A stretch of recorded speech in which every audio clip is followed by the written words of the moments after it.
What's up, grinders? Welcome back to the channel. Okay, this video will die in the algo. None of you are going to watch this past 1 minute unless you're a hardcore Esperanto speaker.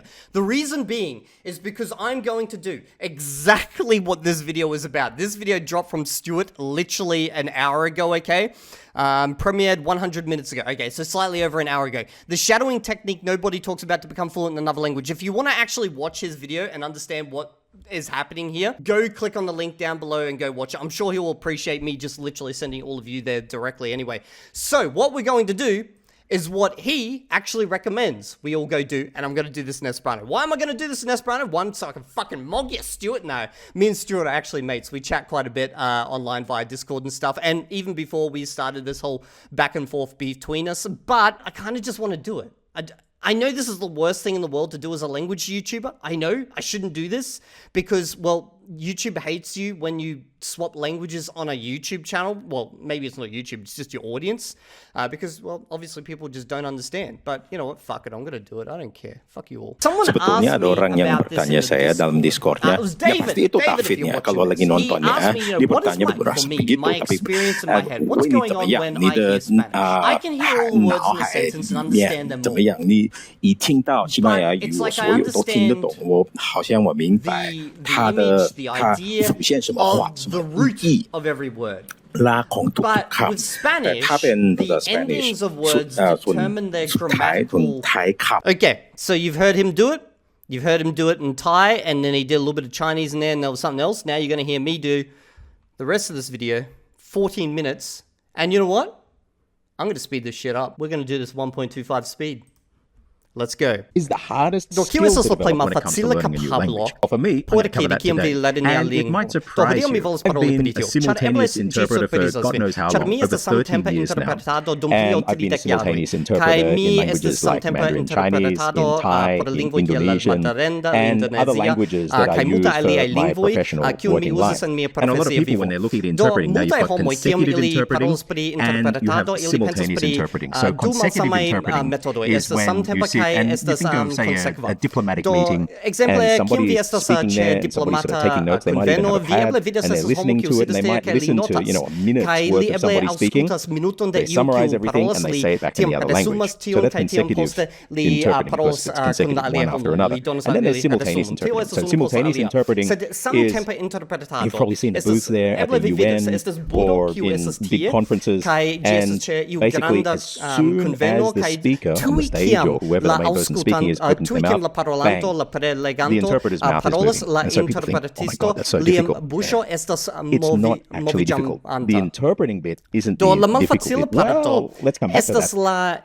Speaking the target language isn't the difficult bit, but actually the interpreting bit is the difficult bit, but the interpreting bit is not what you think. In my Minecraft program, actually, if you're learning Thai, get a copy of Cracking Thai Fundamentals, but I put that up because it's got jkm.com. Go and click through and look at the Mindcraft, M-I-N-D-K-R-A-F-T program.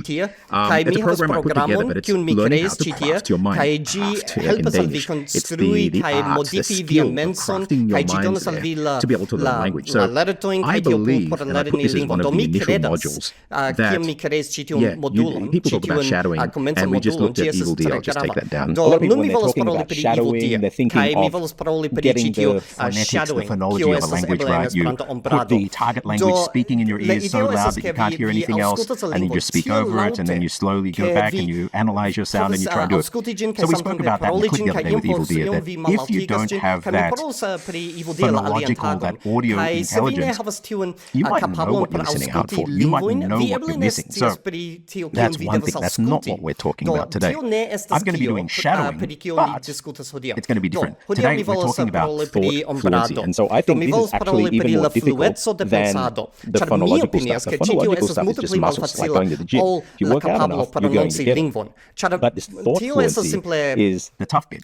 So what I'm going to do is I'm going to show you two samples. The first one is standard simultaneous interpreting. So what I'm going to do is open a clip of Evildea, and he's going to speak in English, and I'm just clicking on, and I'm going to do what I would do in a booth. I've worked as a UN simultaneous interpreter. I used to be on the official Miss Universe interpreting team, and I've been in the world of interpreting for a long, long time here. So for me, this first sample I'm giving you is actually the easy bit. So before I do this, I want to show you first exactly what he's saying. So I've taken a 1 minute snippet, and I'm going to let you listen to that in its entirety, so you are understanding what he's actually saying, and I'm not going to speak. In fact, someone asked me about this in the Discord. It was David. David did this in the Discord. David said, what is my understanding? Because he listened to me and he's like, you seem to have a really good advanced level of understanding, and I appreciate that. But he asked me what it's like for me, my experience in my head. What's going on when I hear Spanish? I can hear all the words in the sentence and understand them all.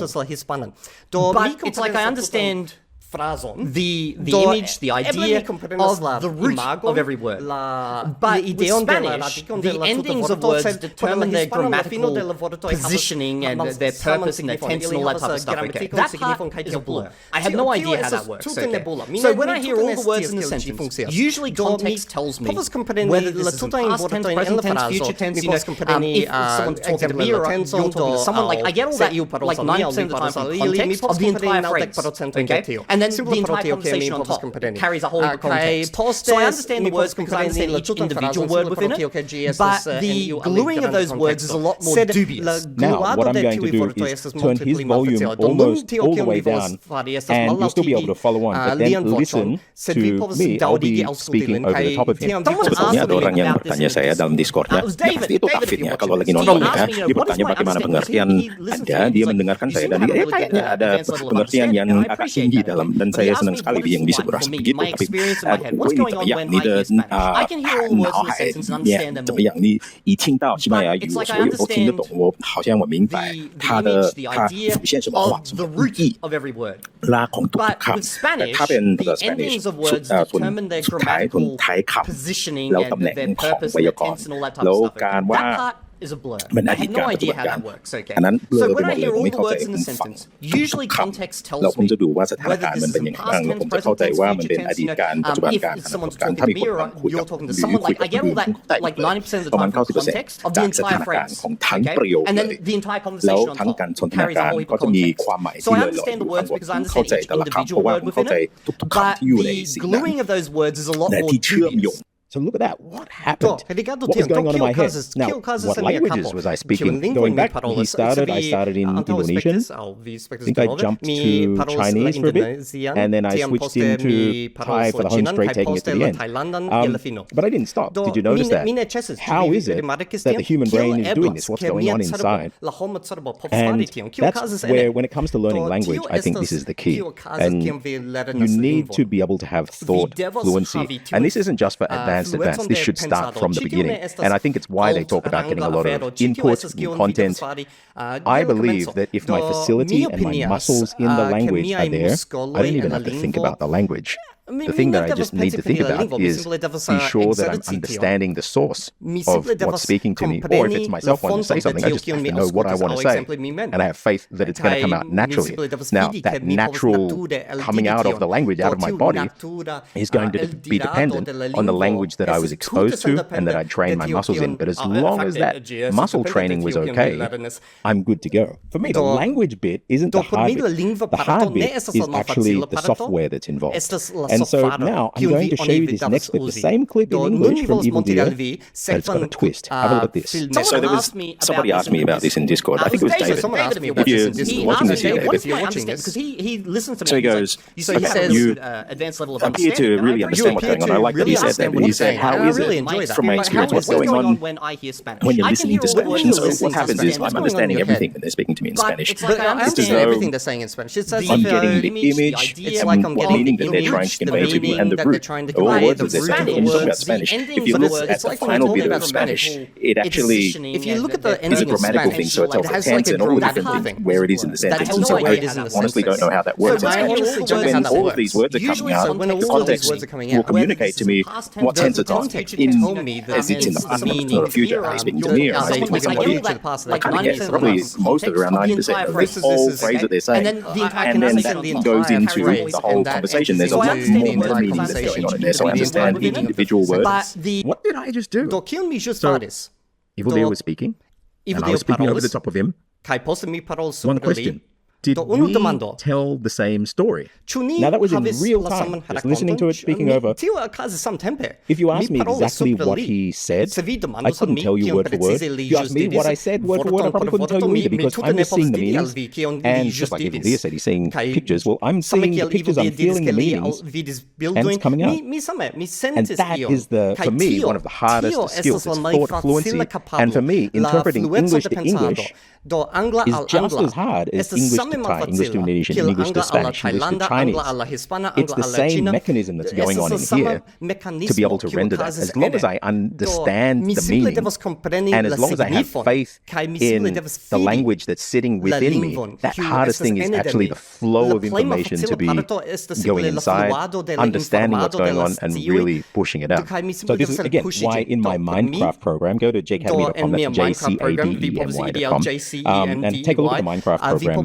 But we actually meet and coach and we do things like that. But getting this thought fluency, English to English, you don't need to speak another language to be able to do this. You can sit and turn on the news or turn on your favorite podcast and have it blaring in your ear. Before you even try and speak another language, see if you can do language 1 to language 1 interpreting. That is, you're interpreting the meaning of what they're saying and saying it out in real time. If you can start getting that thought fluency and coming out in language, that is going to be worth so much when it comes to actually then just flicking the switch over to whatever another target language is. So even before you go and start working out on your muscles and understanding the phonology and how to make this sound and this consonant and this vowel and getting your prosody going, get your prosody going in your mother tongue, doing language 1 to language 1, interpreting. And it is interpreting because they're saying something and you're interpreting what they're saying into your own words. It just happens that your own words are the same language. Once you can get that thought fluency going and you have that running automatically and you can go on to autopilot, then the other stuff starts to kick in and you'll find as you're getting content then and you're starting to hear how things are communicated naturally, then you start working those into your muscles. But that thought fluency, that critical skill is already developed and it will reap great dividends for you when it comes to your language learning. Well, I think so. I hope that was interesting for you. For me, this is one of the hardest skills for any language learner and for interpreters. But once you've got it down, language 1 to language 1, the rest is actually a lot easier. Let me know what you think. If you're learning Thai, grab a copy of Cracking Thai Fundamentals book. You can click on the link below and I'll send you a copy if you're here in Thailand. Otherwise, order at Amazon. Get the online resources at jacademy.com. And if you want to join our program, Minecraft, we meet about 4 weeks on, 4 weeks off. But got news and news of the content there that you can learn throughout the year as well. So no matter what language it is that you're learning, Chinese or Thai or Spanish or Russian, these core principles are relevant from phonology to thought fluency to understanding sounds to looking at scripts and getting all of this flowing within you. So when learning a language, what is the toughest skill for you? Let me know in the comments below and I'll see you on the other side.